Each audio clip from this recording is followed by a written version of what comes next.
Корее есть шашлыки, ради которых люди готовы съесть 20 или даже 30 шампуров за один вечер. Звучит безумно, не правда ли? И сегодня я вам покажу одно из таких мест. Какие виды мяса подают в таких заведениях, какие закуски идут к нему, соусы, специи, какой у этого всего вкус, ну и, конечно же, цены. Об этом всем вы узнаете, досмотрев ролик до конца. Ну а с вами, как обычно, Денис Ким. Вы на канале Foodcore. Устраивайтесь поудобнее и давайте начинать.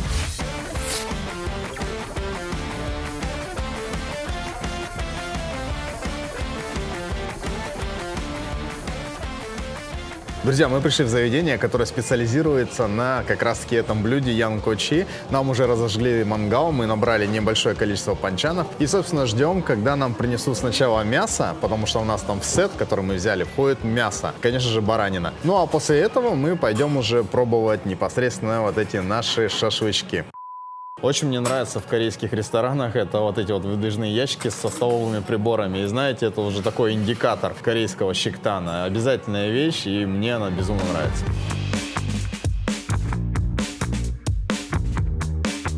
И первое, что мы сегодня попробуем, это бараний антрикот. И знаете, судя по запаху, он так немножечко маринован. Я имею в виду, он, конечно же, поперчен, он посолен, добавлена растительная масса. Но я подозреваю, что он еще полежал в таком, знаете, небольшом маринаде, простеньком, который, знаете, делают для того, чтобы отбить вот этот вот неприятный запах баранины, который многим не нравится. Если вы заметили, то мангал, во-первых, на углях, а во-вторых, нам сначала поставили сетку, чтобы мы могли пожарить вот этот вот антрикот. После того, как мы с ним закончим, нам поставят специальную конструкцию, на которую мы поставим шашлычки и будем жарить. Но об этом чуть позже.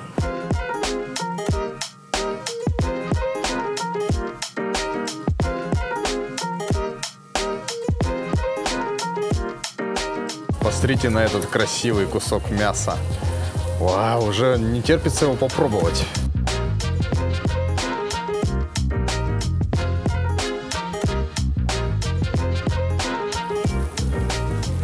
По запаху практически шашлык, друзья. Очень сильно похоже. Ну что, мясо у нас уже готово. Я напоминаю, что это у нас бараний антрикот. Очень нежный. Видно, что он очень сочный. И знаете, он пахнет невероятно. Напоминает шашлык, но я уверен, что по вкусу он будет немножко отличаться. Давайте пробовать.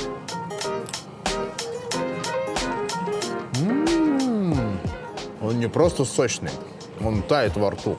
Вы знаете, я уже говорил, что это мясо немного приправленное. Действительно, здесь немножко чувствуется соль, здесь чувствуется перец, но при этом здесь чувствуется еще и немножко зиры. Несмотря на то, что там вот среди этих специй там полно зиры и дополнительной такой, знаете, специальной смеси специй для как раз-таки баранины. Но она вот так вот, если ее есть, вполне самодостаточно. Но давайте попробуем вот с этой вот оранжевой посыпкой. Это вот как раз-таки специальная смесь для янкочи, для баранины. Знаете, вот этот вот мощный аромат кумина, он достаточно сильно во мне разжигает аппетит. Если вы, например, не знали, то на самом деле вот это вот янкочи – это именно блюдо китайской кухни. То есть вот именно есть баранину вот в таком виде, это обычно принято в китайской кухне. И вообще вот эти все заведения, они специализируются типа на китайской кухне, потому что в сет обычно можно взять не только мясо, можно взять в том числе и такой суп, как маратан. Это тоже китайский, вы его знаете как малатан, просто на корейском звучит как маратан. А также здесь можно взять гобаджоу и, по-моему, если я не ошибаюсь, другие такие блюда, характерные именно для китайской кухни, в том числе и жареный рис с овощами. Офигенная специя. Да, я бы, наверное, любое бы мясо с ней ел. Мне кажется, и курица отлично к этой специи подойдет. Ну или там, не знаю, говядина в том числе. Да даже свинину, я думаю, если посыпать этой специей, будет очень вкусно. Я думаю, что даже люди, которые будут в первый раз пробовать вот такое вот блюдо, я имею в виду с этой специей, характерной именно как раз для баранины, скорее всего скажут, что это им напоминает среднеазиатскую кухню, а кому-то, может быть, даже узбекскую. Но я не знаю, уместны ли эти сравнения, но знаете, что вот так едят в том числе и в Китае. Отдельное удовольствие мне доставляет есть вот эту вот косточку, которая остается от антрикота, потому что вот эта вот часть, которая рядом с косточкой, несмотря на то, что там есть такие, знаете, прожилочки, это все равно очень вкусно и очень сочно. Давайте попробуем, какое это мясо здесь. Вы знаете, это по-прежнему вкусно, но вот что-то сама кость неудобная мне попалась, и очень сложно подлезть вот к этим остаткам мяса. Но я это, конечно же, обязательно обгладаю. one time, you make me feel alright. So nice, I know you wanna do. Настало время попробовать шашлычки. И обратите внимание, какой здесь большой выбор. Здесь огромный холодильник, просто здесь 3 полки и все завалено мясом. Но давайте разберемся, какие виды этих шашлычков здесь сейчас представлены. Первое, что я вижу, это как раз таки бараньи шашлычки. Обратите внимание, здесь их 2 вида. Это обычные янкочи, а это вот уже маринованные. Здесь они называются яннем янкочи, то есть уже имеется в виду с каким-то вкусом. Здесь у нас говядина, здесь у нас это куриные сердечки, ну а то получается куриная печень. Это у нас, не знаю, любите вы такое или нет, но это куриная кожа. Я лично обожаю, мы обязательно попробуем. Здесь у нас это рисовый ток. И у нас здесь получается свинина, но это тоже свиная шкурка. Это у нас свиная грудинка самгепсаль, только которая просто нанизана на шпажки. А это у нас обычное куриное мясо, это у нас шашлычки из амука. Конечно же, есть и морепродукты, и в данном случае это у нас кальмар и креветка. Конечно же, нельзя обойтись без овощей. Здесь у нас шашлычки овощные, это у нас из грибов, а это у нас говядина, кальмеги-саль. Ну и напоследок у нас здесь сосиски. И знаете, что это? Это чинпан. Короче, это мини-пигоди на шпажках, короче, на шампурах. Блин, прикольно, мы это тоже попробуем. Первый раз такое вижу.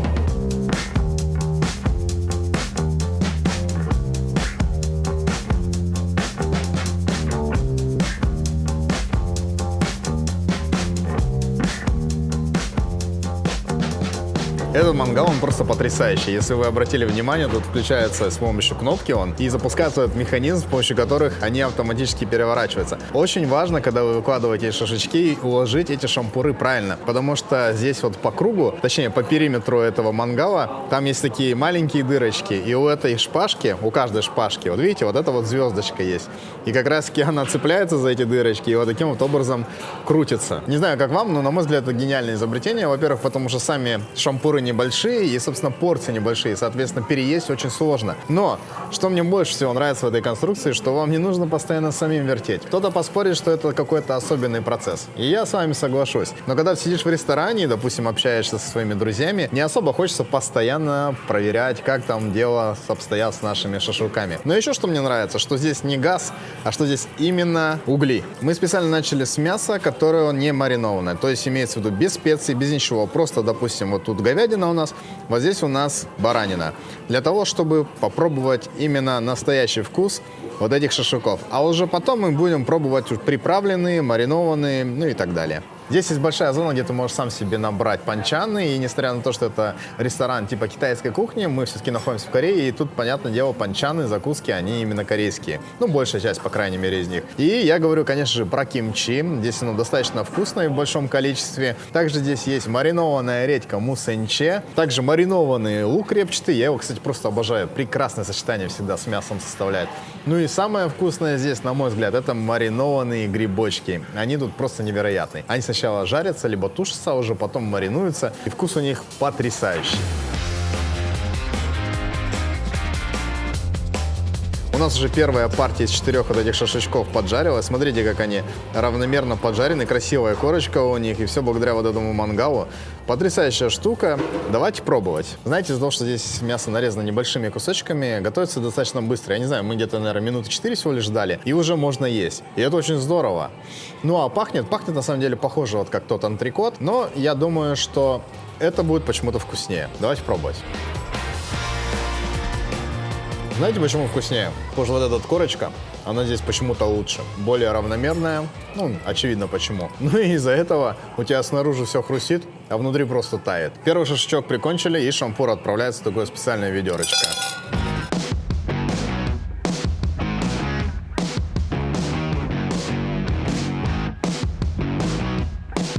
Следующую партию мы жарим маринованные бараньи шашлычки. Также самгепсаль. Ну и, конечно же, я еще взял попробовать курицу. Но сейчас мы попробуем говядину с вами. Говяжий шашлычок выглядит практически как шашлычок из баранины, но я уже по запаху ощущаю, что это говядина, все-таки другой аромат. Ну и у меня есть подозрение, что он будет чуточку... Ну, знаете, если тот был прям супер нежный и таял во рту, то, наверное, это будет чуточку жестче.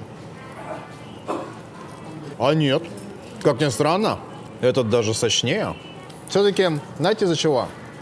что это не просто говядина, а это именно кальмеги-саль. А если вы смотрите меня давно, то знаете наверняка, что кальмеги-саль – это очень нежная часть говядины. Ну и не только говядина, но бывает в том числе и у свинины. И это мясо, которое находится в области диафрагмы. То есть такая, знаете, брюшная часть. И поэтому это очень сочно и нежно. Мне очень нравится.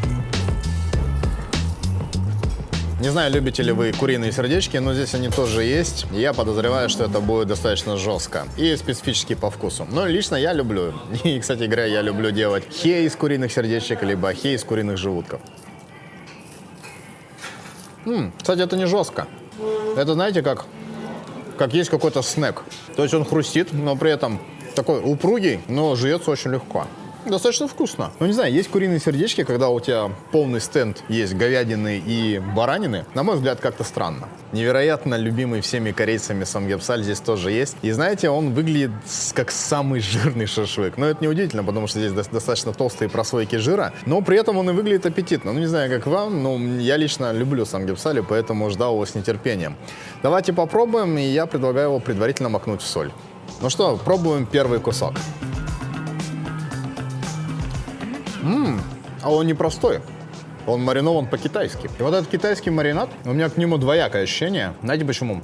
Потому что здесь появилась вот эта вот сладость какая-то. Ну, вы знаете, как любят китайцы делать там сладкую свиную грудинку. Они там в специальном маринаде это дело сначала долго держат, потом варят, потом тушат, потом жарят. Здесь это, очевидно, мариновалось. И вот оно, когда поджарилось, я думаю, что же у него такой странный, дико ярко-карамельный оттенок. А все почему? Потому что вот как раз здесь вот присутствует, видать, какой-то, я не знаю, сироп, наверное, в маринаде. И потом он, естественно, на огне под воздействием температуры карамелизируется. И мясо просто в итоге блестит. Специфический вкус. Если любите китайскую кухню, возможно, вам понравится. Но если бы это был просто самгепсаль, не маринованный, мне понравилось бы больше. Ну, курица как курица, я имею в виду по запаху. Но, знаете, по внешнему виду и по аромату видно, что это не куриная грудка, что это непосредственно филе бедра, но только без кожи. Кожу, если вы помните, они отдельно отодрали и нанизили на шампура, чтобы мы отдельно попробовали. И мы это обязательно сделаем. Давайте попробуем само мясо. Это вкусно. Это тоже мариновано по-китайски, но это вкуснее, чем свиная грудинка, которая была тоже замаринована по-китайски. Здесь другой абсолютно маринад. Все-таки они отличаются между собой. Для разных видов мяса, я имею в виду. И курица мне нравится. Свиная грудинка, если еще так, то вот это вкусно. Такое я бы ел с удовольствием. Да, это однозначно топ. Давайте попробуем макнуть, как ни странно, ту смесь для баранины. Мне вот просто интересно, будет ли это перебор, либо будет это вкусно. Отлично подходит. Что важно знать об этой курице, когда будете пробовать ее? Неважно, в Китае, либо в Корее, она уже изначально соленая, поэтому специи к ней нужно подбирать правильно. Ну и, соответственно, закуски. Я к тому, что когда будете есть, не макайте это в соль, а вот в какую-нибудь такую, типа смесь кумина и чего-то тут еще, будет вкусно.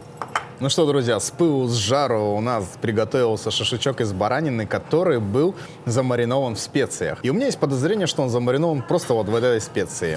Это яньом янкочи называется. Вполне возможно, это все равно, что взять обычный шашлычок из баранины и макнуть сюда. Но, так или иначе, это же готовилось под воздействием температуры, а значит, эти специи должны были раскрыть вкус как-то интересней. Давайте попробуем. Вот я сейчас принципиально никуда не макаю. Горячий. Да, действительно, вкус отличается. Когда вы макаете вот в эту специю, у вас сильный вкус и аромат кумина. А когда он так замаринован в этой специи, он как будто бы отходит на задний план. На передний план выходит именно вкус мяса, но при этом они вот с этим кумином и какими-то еще специями, я не знаю, честно, какой здесь набор, я обязательно об этом потом почитаю где-нибудь, потому что это продается в магазинах, и там состав указан. Но это реально классно. Это очень вкусно. Раньше я брал обычные янкочи, я имею в виду не маринованные, потому что они обычно самые дешевые. Но, знаете, вот сегодня я поменял свое мнение и, скорее всего, буду чаще заказывать уже и маринованные. Рекомендую.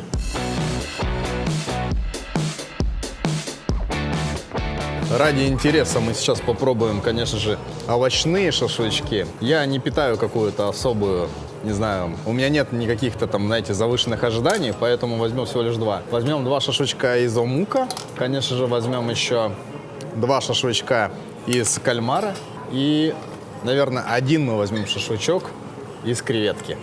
Посмотрите, она какая. Еще я хотел уже попробовать куриную кожу. Она маринованная здесь. Выглядит на самом деле как обычный шашлык. Я имею в виду, как и предыдущие, как будто мясные. Но здесь кожу насаживают таким, так достаточно толсто, что это, ну, прям мясисто так. Ну и возьмем мы, конечно, пару шашлычков из свиной кожи, которая называется коптеги. Я, если честно, люблю это.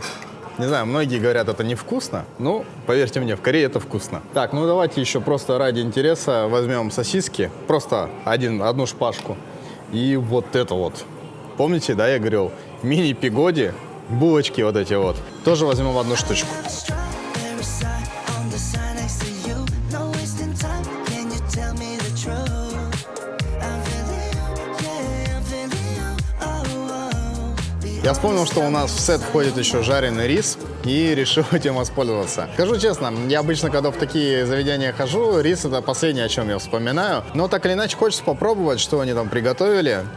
Ну и пахнет достаточно вкусно. Но вообще написано, что это жареный рис. И в моем понимании рис жареный — это когда вы непосредственно обжариваете овощи, потом кидаете рис отварной, все это быстро замешиваете, и получается, собственно, жареный рис с овощами. Но там такое ощущение, что они просто накидали овощей в мультиварку, точнее в рисоварку, все это дело залили водой и сварили просто с рисом, и получилось вот такое вот типа подобие китайского жареного риса.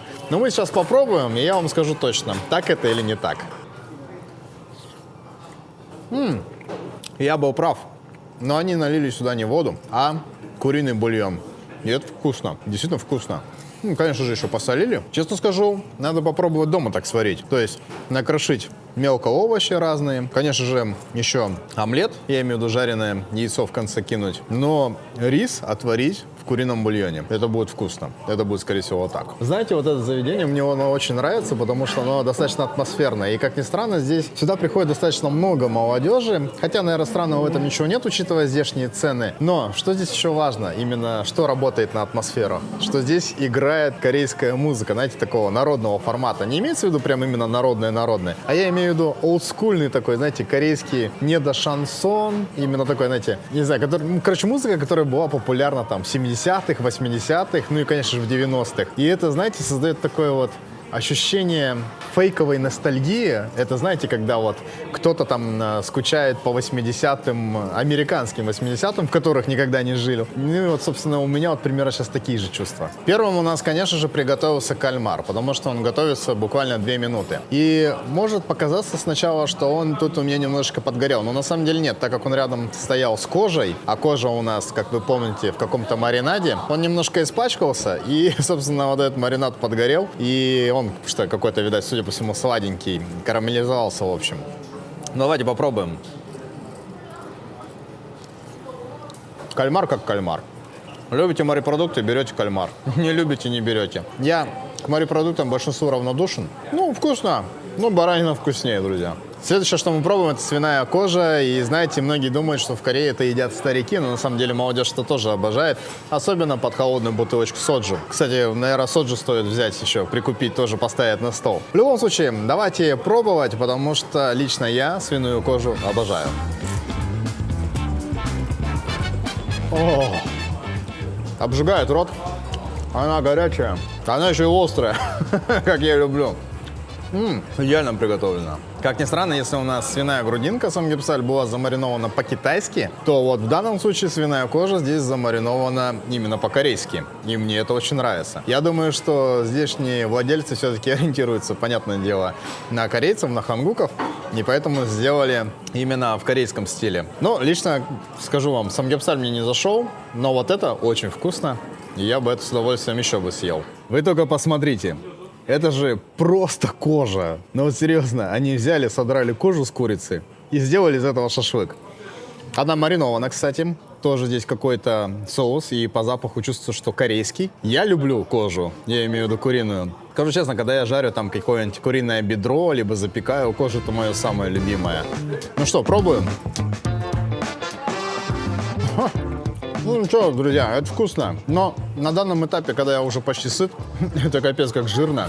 И, честно скажу, немножко сложновато это есть. Но это вкусно. Единственное, на мой взгляд, они немножко перемудрили с маринадом. То есть он здесь такой сладковато-острый. А надо было сделать либо кисло-острый, либо просто острым, и было бы замечательно. А так, ну что, 4 из 5 я могу поставить. Вполне можно попробовать, но основной позиции я бы не выбирал. Да и вообще это кожа, друзья.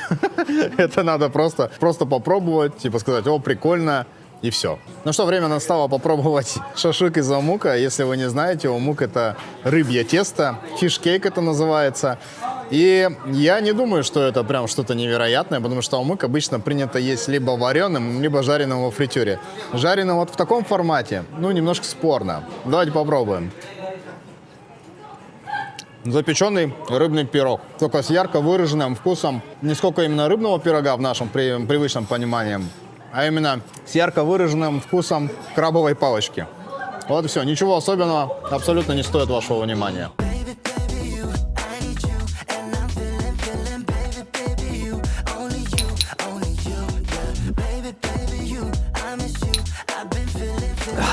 Готовые сосиски готовятся быстро, я думаю, ни для кого это не секрет. Скажу честно, вот знаете, вот эти позиции типа омук, сосиски, вот эти вот булочки, на мой взгляд, это все сделано для того, чтобы отвлечь вас от самого дорогого. Мы говорим сейчас про безлимитный ресторан, и чтобы вы меньше съели мясо, вам подсовывают вот эту вот всякую дешевую ерунду, потому что омук в Корее стоит вообще копейки. Вот эти вот сосиски тоже очень стоят дешево.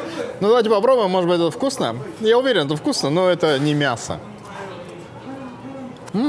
Сосиски по вкусу, как помните, вон те, как говорили мои родители, из картона сделали. Американские Чаки Вагон, которые перестали продавать у нас. Блин, вкус вообще один в один. Мне нравится. Но это не мясо. Они меня не соблазнят. Я буду есть мясо. Ну, время настало попробовать овощи, а точнее это грибочек. Это у нас болгарский перец и еще один грибочек. Кстати говоря, это королевская вешенка. В Китае и в Корее их обожают. А вот это вкусно. Я обожаю вот эту королевскую вешенку. Я обожаю болгарский перец, поэтому вы часто его видите в моих рецептах. Это вкусно. Я как бы освежает. Вот это рекомендую. Это вкусно. У нас запеклись булочки. И знаете, вот я вижу, что они такие хрустящие снаружи и мягкие внутри. Вообще, на самом деле, очень странно видеть дрожжевую булочку, нацепленную на шампур. Но пахнет классно. Я думаю, что внутри начинки нет. Точнее, я на 100% в этом уверен. Не, внутри начинка. Вы видите? Внутри сладкая начинка из бобовой пасты. Офигеть. Это вкусно, друзья. Это намного вкуснее, чем готовить на пару. Но из-за того, что это сытная история, нужно учитывать, что у вас должно остаться место в желудке. Но вообще я рекомендую. Возьмите 2 такие штучки и попробуйте, потому что это действительно другой опыт. Это не та булочка, приготовленная на пару, не тот чинпан, он немножко другой. Это прикольно. Смотрите, креветка у нас приготовилась, и она поменяла цвет. Теперь она у нас не серая, она у нас такая вот светло-оранжевая, с красными оттенками. Ну, надо, значит, пробовать ее уже. Если она здесь нацеплена на шампур, но, естественно, с хитином вы же не будете есть, поэтому немножко неудобно, что ее надо отсюда снимать. Вот я оторвал сначала голову, а теперь надо ее снять и почистить от панциря. А сделать это не сразу так-то просто. Слушайте, а креветка-то на самом деле огромная. Это не вон те вот креветки, которые мы к пиву покупаем. Ха-ха, еще она горячая, блин. Так, не, я доберусь до сути. Так, отрываем вот эту часть ненужную. Обязательно пачкаем штаны, конечно же. Стирать придется. Так, и отрываем панцирь. Блин, как тяжело чистится-то, а? Знаете, вареная креветка чистится легко, а эту прям надо отдирать. Короче, я буду высасывать ее из панциря. Вкусно. Короче, это вкуснее, чем кальмар. Намного вкуснее. Креветка, но такая вот здоровая и достаточно сочная. Но проблема в чем? Чистить тяжело. И ешь ты, когда обычно ее, постоянно этот хитин встречается. Ну, не знаю. Короче, если любите креветки, пробуйте. Это вкусно. Но вот что-то мне не нравится вот эта возня. Раз уж мы в китайском ресторане, возьмем бутылочку китайского пива. Кстати говоря, забыл вам рассказать, что здесь из закусок еще есть вот этот жареный арахис. И он такой вкусный. Он просто жареный, причем именно жарен здесь, они сами его, видать, жарят. и обвален в соли. И вот пока вы ждете, когда приготовятся вот эти шашлычки, я не знаю, я съел целую такую миску и потом еще набрал такую же. С этим надо быть аккуратным, потому что это достаточно сытная история. И я думаю, это неспроста. Они там есть в неограниченном количестве, чтобы ты съел больше вот этих вот дешевых орешков, нежели дорогой баранины, которая, напомню, здесь в безлимите. Так что не попадайтесь на эту уловку. Это просто вкусно, и можно съесть очень много, а потом съесть меньше мяса.